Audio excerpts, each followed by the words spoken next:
Hey everybody, PokeTom here, wanting to take a minute or two to give you my thoughts on the latest Pokemon game for Nintendo Switch. Now, I haven't played through more than the first 4 hours of the game, which is why this is more of my first impressions versus a full-on review. That being said, it was a delightful first few hours and I'm excited to continue on my adventure. The first thing of note is how quickly the game starts off putting you in the shoes of your main character and introducing the setting, your rival Hop, and current champion Hop's older brother. Pokemon games are well known for having a slow start, so this brisk first hour didn't feel bogged down at all, despite the institution of traditional tasks like picking a starter, battling your rival, and meeting the local professor. In fact, the game prompts your knowledge of certain things, which is a nice way of asking if you've played a Pokemon game before, and that's a nice touch and helps speed through some of the early stuff quicker.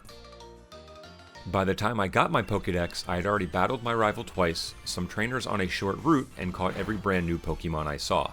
And I loved the designs I have seen so far.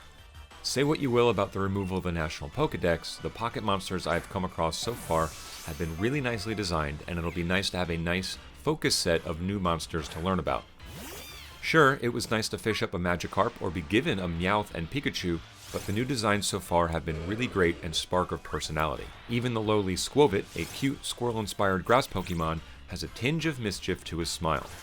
Every new creature I come across gives me a tough decision on whether or not I'm going to add them to my party or not. Character designs look really good too, and I actually enjoyed the customization options you have in salons and clothing stores. It looks like they took a page out of Splatoon's book though, as there are fictitious brands for the clothing now and some of them are really expensive. Hopefully, money is easy to come by, as I love the thought of mixing up my character's appearance every new town I go to. The towns also look really cool and have great art direction to them, and even if they're not the most detailed, they are still miles above any other Pokemon game to date. It was fun to explore and chat the townspeople, some of which actually give you items. One shop owner gave me a TM, and another gave me a Pikachu because I had a Pokemon Let's Go Pikachu save file on my Switch.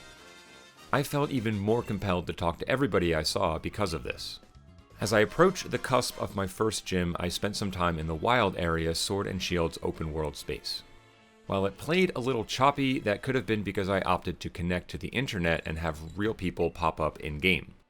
The Wild area allows you to explore and move the camera, which is a Pokemon first, as well as camp, cook curry, play with your Pokemon, fight in raid battles against Dynamax Pokemon, and of course battle and capture wild Pokemon. Supposedly, this area changes its population based on the weather and time of day you visit, and I look forward to going back to catch different Pokemon. If this is Game Freak testing the waters before doing a true open-world Pokemon, then it's a good start, but it still needs some time in the oven before it's ready. Prior to release, I tried to stay away from spoilers or any of the Pokemon Nintendo Game Freak shaming that took place, and based on the discussions I'm seeing on Facebook groups and Reddit, it appears that most of the early reactions were overblown. People have been enjoying it, I've been enjoying it, and I think most level 30 gamers would too. I am a fan of the series as a casual fan, but that doesn't mean I love it any less.